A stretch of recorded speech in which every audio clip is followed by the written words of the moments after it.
Nouvelle lune en Capricorne dimanche. C'est une nouvelle lune pas comme les autres.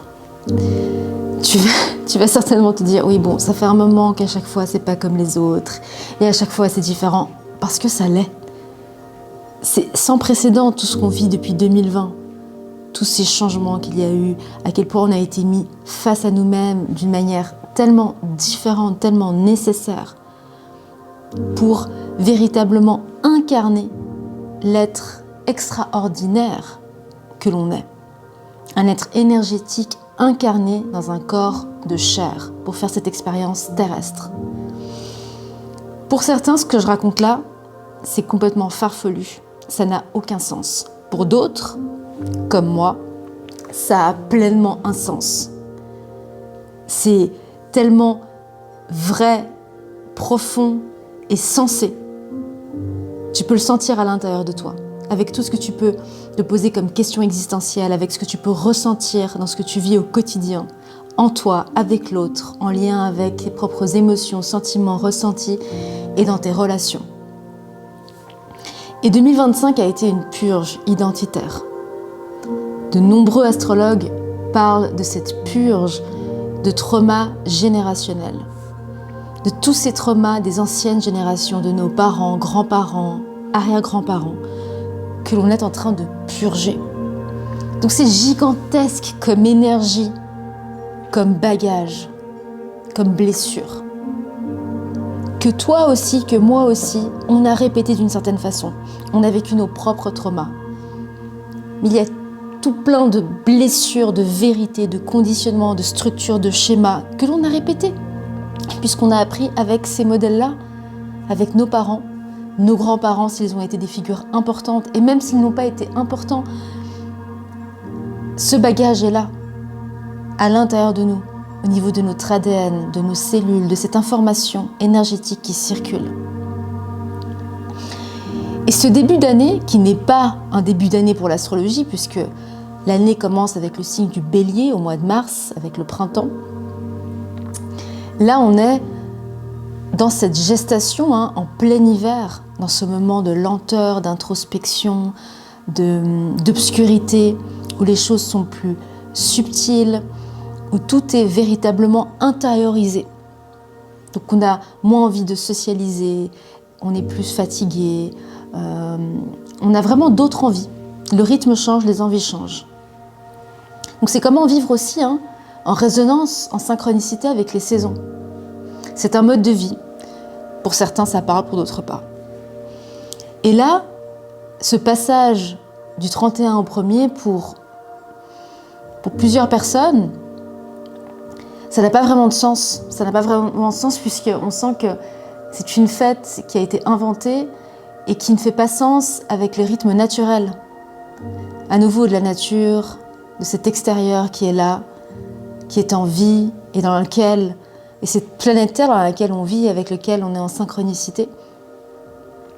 Et donc plus on s'intéresse à ces lois naturelles, à ces lois universelles, plus on les transpose sur notre expérience du quotidien, plus le nouvel an et ces fêtes de fin d'année ne font plus sens.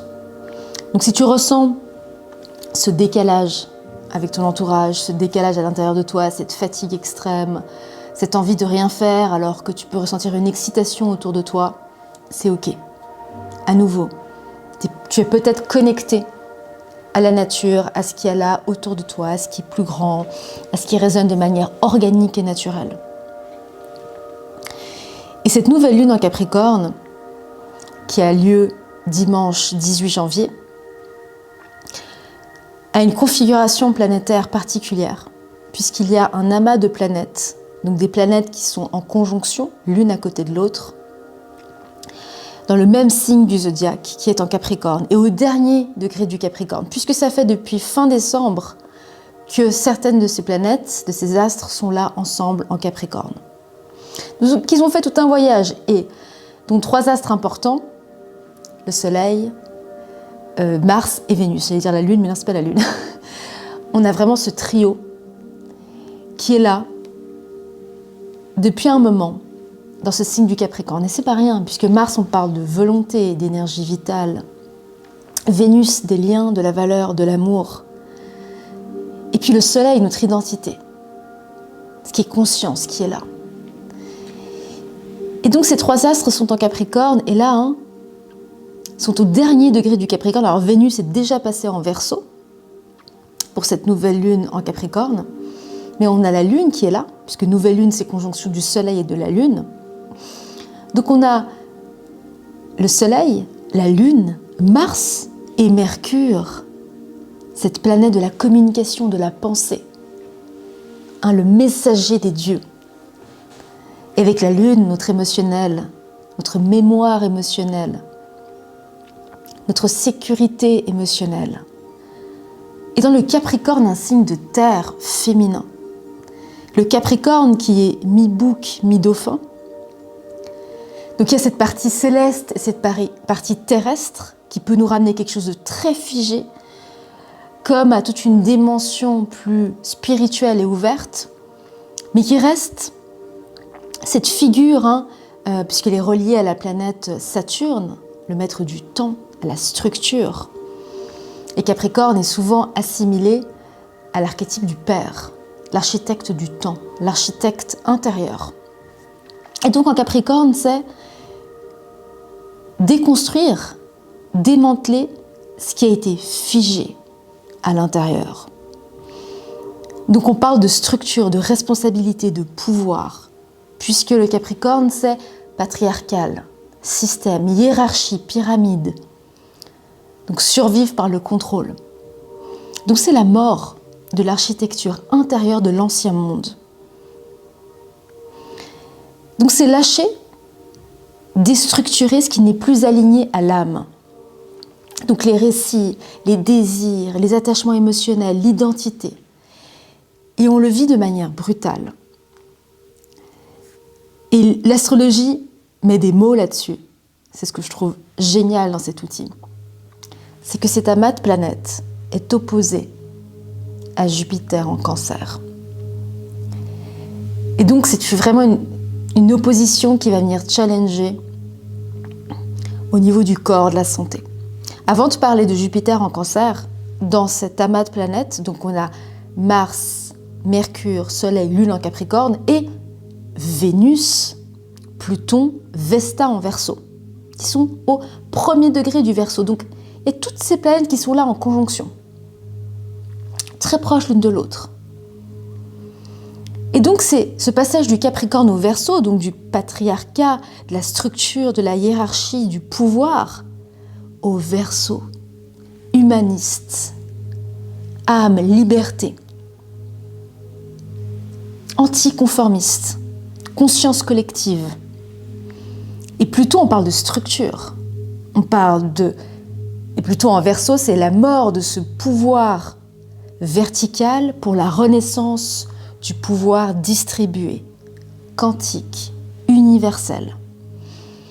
Et Pluton est conjoint à Vesta et Vénus. Et c'est là où ça prend à nouveau une dimension encore plus puissante et intense, c'est que Vesta, c'est l'archétype du foyer, du feu sacré, du foyer de l'âme.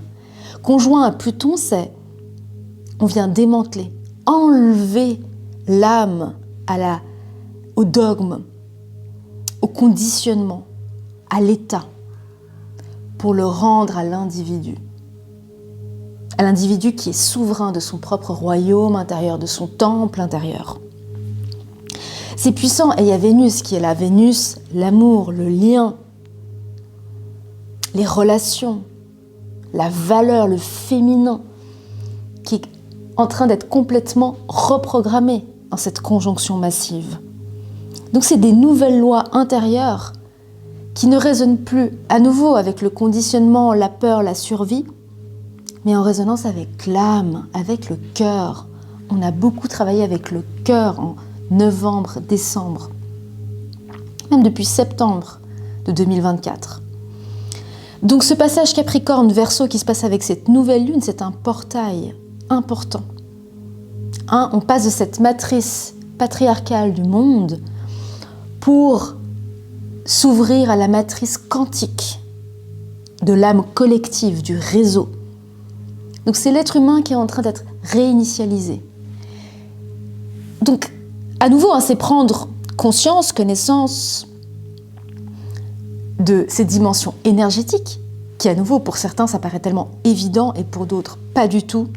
Tu prends ce qui fait sens pour toi, comment ça te parle.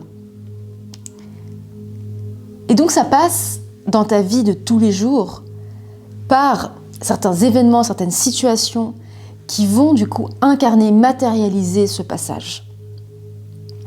Fin de carrière, rupture d'identité, fin de relation, fatigue extrême, besoin de vérité, de désir d'avoir du sens, de mettre du sens dans ta vie, le rejet du mensonge, avoir besoin de clarté, de direction. Et au niveau collectif, c'est la chute des autorités, la crise des systèmes. Il y a de nouvelles formes qui émergent, de nouvelles communautés, de nouvelles économies, de nouvelles technologies. Donc on voit fin, début, mort, renaissance. C'est véritablement dans le rythme, dans la dynamique qui s'installe et qui est déjà installée depuis 2025, depuis juin-juillet 2025, et là qui est en train de se terminer début 2026, puisque mi-février, on a Neptune et Saturne qui vont définitivement passer en Bélier. Donc c'est une symbolique profonde, cette nouvelle lune, puisque c'est un moment d'alchimie, de démanteler pour reconstruire. Donc tout ce qui repose sur la peur, la domination, la survie, la séparation, c'est en train de mourir. Et tout ce qui repose sur la conscience, la souveraineté, la vérité est en train de naître. Donc on est en train de quitter la civilisation de la contrainte pour entrer dans la civilisation de la conscience. Et cette conscience, Jupiter en Cancer, passe par le corps. Donc nous sommes des êtres énergétiques, mais incarnés dans un corps de chair. Il est alors essentiel d'incarner ce corps, d'apprendre les différents langages. Il n'y a pas uniquement le langage de la pensée. Il y a des émotions, des sensations, des ressentis, l'intuition, des choses qui ne se voient pas, qui ne se touchent pas, qui se ressentent. Et c'est de mettre du divin, du sacré, rien à voir avec les religions. On parle de spiritualité, on parle d'énergie, de fréquence, de vibration, peu importe le mot que tu mets. Donc on est véritablement en train de l'incarner et de le vivre à travers le corps. Et Jupiter en Cancer, donc le Cancer qui est l'archétype de la mère, en face Capricorne, l'archétype du père. Donc là, en Cancer, ça vient avec Jupiter qui amplifie tout, qui est l'amplificateur. Il vient grossir. Il grossit la mémoire émotionnelle. L'histoire familiale, les bagages que l'on porte, hérités. Le besoin d'appartenir. La blessure de l'enfant intérieur. Toutes ces situations, ces moments que tu as vécus, sans aucune solution, isolé, sans compréhension, sans soutien, sans protection, sans sécurité, et qui ont généré et créé des traumatismes, qui ont généré et créé des vérités, qui sont aujourd'hui inutiles et te bloquent, mais qui ont été utiles à un moment donné pour que tu puisses survivre émotionnellement. Donc ça a créé un faux self, ça a créé une blessure. Et donc, cette opposition vient mettre en lumière là où on s'est abandonné pour se protéger. Là où il y a eu un abandon de soi pour une protection de soi. C'est fort. C'est fort. Observe comment ça te parle. Toutes ces fois où tu t'es abandonné, où tu as été injuste avec toi-même, irrespectueux avec toi-même, pour te protéger.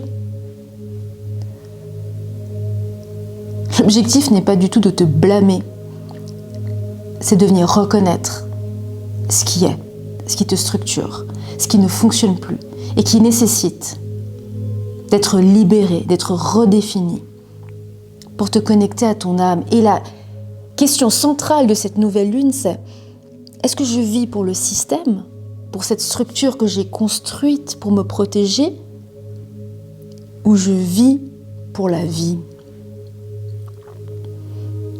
pour faire l'expérience de la vie, pour me sentir libre et connectée à mon cœur, à mes besoins les plus profonds, à mes désirs les plus véritables. Donc dans ce passage, ces jours-là maintenant jusqu'à dimanche, les jours suivant la nouvelle lune, on peut ressentir des vagues de chagrin, des crises d'angoisse, des souvenirs d'enfance, de la nostalgie, de la colère. C'est l'âme qui réclame réparation. Donc au niveau collectif, c'est la révolte du féminin blessé. Féminin, pas forcément femme, féminin, ressenti, émotionnel, vulnérabilité. C'est la révolte des familles, des enfants intérieurs, des peuples, du féminin blessé. Et dans cette nouvelle lune, une autre conjonction incroyable, pas conjonction, opposition, on a Uranus au 27 degrés du Taureau, opposé à Lilith au 29 degrés du Scorpion. C'est la vérité du corps contre la honte archaïque. Le Taureau, c'est le corps, la matière, la terre, la sécurité. Le Scorpion, c'est l'eau, le sexe, la mort, la honte, la perte. Lilith, l'archétype de la femme blessée, de la femme indomptable, qui a décidé de se rebeller pour être égale, libre et exprimer sa vérité. Au dernier degré du Scorpion, c'est la mémoire la plus sombre du féminin. Ça parle d'abus, de domination, d'effacement, de trahison du corps. Ce n'est plus possible. Tu peux le voir au niveau mondial, ce qui se passe, avec cette révolte du féminin, de la femme, qui refuse de se taire et qui élève sa voix, qui dit stop. Et Uranus en Taureau vient comme un éclair fracturer les chaînes qui empêchaient le féminin d'être libre. Donc c'est une opposition qui vient réveiller des vérités, des désirs, des ruptures inconscientes, donc de loyauté inconsciente, révélation d'abus, libération énergétique, sexuelle, financière. Donc dans le corps, il y a de la fatigue, tu peux ressentir besoin de dire non, des pulsions, des tremblements, éveil de la Kundalini, de cette énergie créatrice, cette énergie sexuelle, des douleurs qui remontent, qui sont parfois violentes. Et à nouveau, ce que je te raconte permet de mettre du sens sur parfois des symptômes et des sensations qui nous dépassent. Donc d'écrire là-dessus, de poser des mots, d'aller voir des professionnels de la santé, d'être guidé, entouré, et de se sentir bien avec ces personnes qui t'entourent et te guident. Donc c'est une croix de délivrance, cette nouvelle lune. On a Capricorne qui a la structure, le pouvoir. Qui a le pouvoir? C'est moi ou c'est l'extérieur? Quelle est ma structure? Cancer, la mémoire, qui est là, qui a structuré un moment mon intérieur. Qu'est-ce que je suis en train de libérer de cette mémoire? Dans mon corps physique. Et le Scorpion, c'est ce qui doit mourir, ces traumatismes qui doivent être libérés. Donc c'est les 4 piliers de l'incarnation qui sont là en train d'avoir lieu. Ils sont tous activés, opposés, mis sous tension pour qu'un effondrement ait lieu. Un effondrement des programmes de survie pour que l'âme puisse enfin habiter le corps sans peur. C'est une nouvelle lune qui amène une renaissance douloureuse, puisque toutes ces planètes vont ensuite passer en Verseau. Et on ne peut pas entrer dans le Verseau si on a encore le corps enchaîné à nos traumas, à des loyautés inconscientes, si le cœur est encore orphelin, si l'esprit obéit encore à un ancien maître. Donc c'est la nouvelle humanité qui pourra naître que si l'ancienne meurt dans la chair, à travers le corps. C'est l'énergétique et la matière ensemble. Et on le vit maintenant.